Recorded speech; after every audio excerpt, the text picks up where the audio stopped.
पुराण में आया कि एक सहस्त्रकपची नाम का एक राक्षस है। हमें भगवान सूर्य के 1 नंबर के भक्त थे। तो भक्ति करने से इष्ट प्रसन्न होता है, प्रसन्न होकर के उसके सामने आता है। आपका गुरु महाराज जब जिस दिन प्रसन्न होगा आपके ध्यान में प्रकट होगा। यही समझिए ना कि प्रसन्न नहीं हुआ। जिस दिन गुरु महाराज प्रसन्न हो गया उस दिन आंख बंद करेंगे और वहीं पर वो प्रकट हो जाएंगे। आपकी भक्ति भी माना जाएगा भाग किए। तो सूर्य देवता उसके सामने प्रकट हुए, राक्षस के सामने प्रकट हुए। तो कहा वत्स मांगो, क्या मांगते हो? कहा हे सूर्यदेव हमको अमर ही कर दीजिए। कहा अमर तो न ब्रह्मा है न ये ब्रह्मा, न मैं अमर हूं, तुमको मैं कैसे अमर कर सकता? तो दूसरा वरदान मांगो। तो दूसरा वरदान ये दीजिए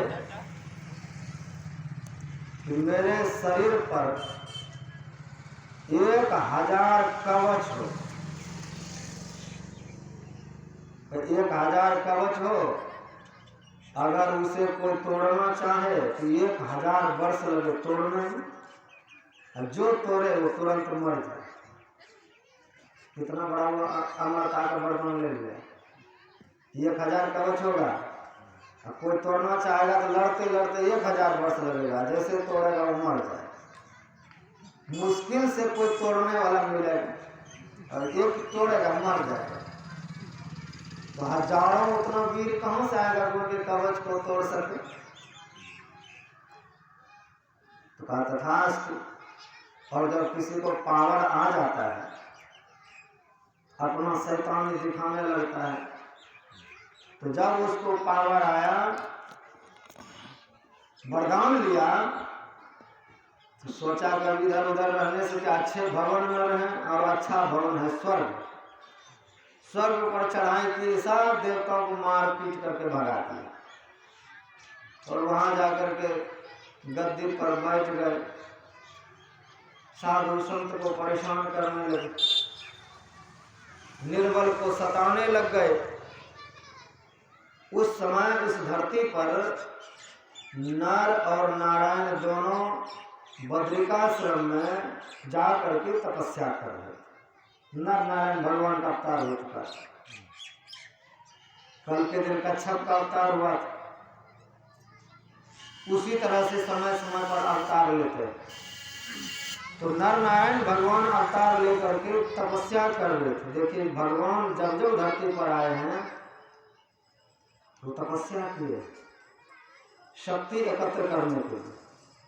बिना तपस्या के भगवान नहीं रहते हैं, लेकिन मनुष्य रह लेता है। तो तपस्या जो कर रहे थे, नारद ऋषि वहां पर पहुंचते हैं और कहते हैं कि प्रभु आप जो तपस्या कर रहे हैं, किसके लिए कर रहे हैं? आपके भक्तों को दुख दे रहा है वो सहस्त्रकपची। स्वर्ग के देवताओं को मार पीट के भगा रहा है, महात्माओं को मार पीट कर रहा है। आप जगिए ध्यान से और जाइए लड़िए उससे, युद्ध कीजिए जाकर। तो दोनों उठे और जाने लगे। कहा ठहरिए, आप युद्ध दोनों से कोई भी करेंगे, जैसे एक कवच तोड़ेंगे मर जाएंगे। अब कैसे तोड़ना है दोनों को वो आप दोनों जानिए। और एक तोड़ेंगे मर जाएंगे, 1000 वर्ष लगेगा लड़ने में। तो दोनों इतना तपस्या कर लिए थे बद्रिकाश्रम में, उस तप के बल पर पहुंचे, ललकारा उसको। तो एक बैठ गया तपस्या करने, एक लड़ रहा। 1000 वर्ष तक लड़ते लड़ते एक कवच जैसे टूटा, नारायण भगवान धराशायी हो। जैसे धराशायी हुए एक कवच टूटा, नर उठा। तो नर उठे और अपने शक्ति से नारायण को पुनः होश में लाए। फिर नारायण बैठ गए तपस्या करने के लिए। फिर नर से युद्ध होने लगा। इसी तरह से वो अकेले इधर तो 1000 वर्ष वो लड़ते हैं, फिर वो 1000 वर्ष के लिए तपस्या में चले जाते हैं।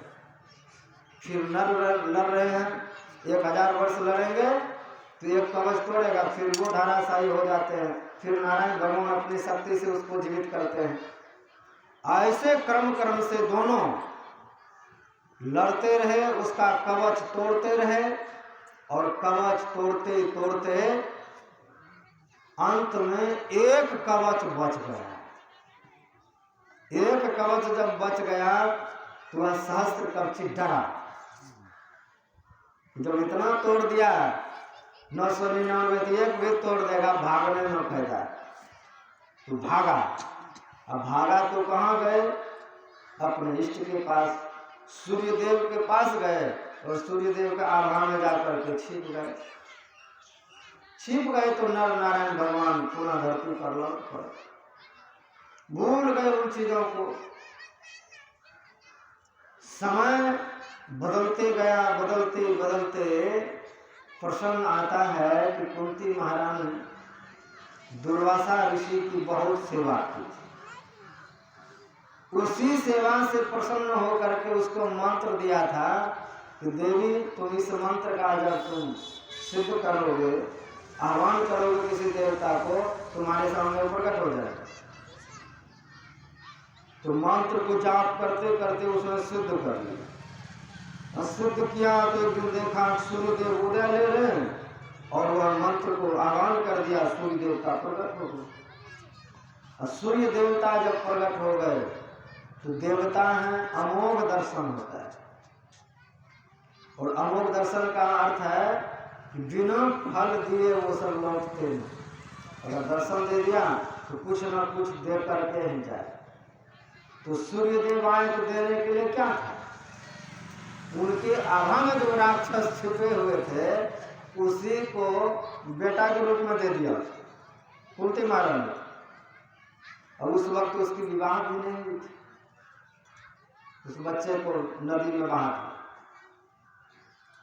नदी में बहा दिया तो वह बच्चा कैसा जन्म लिया? कवच कुंडल को लेकर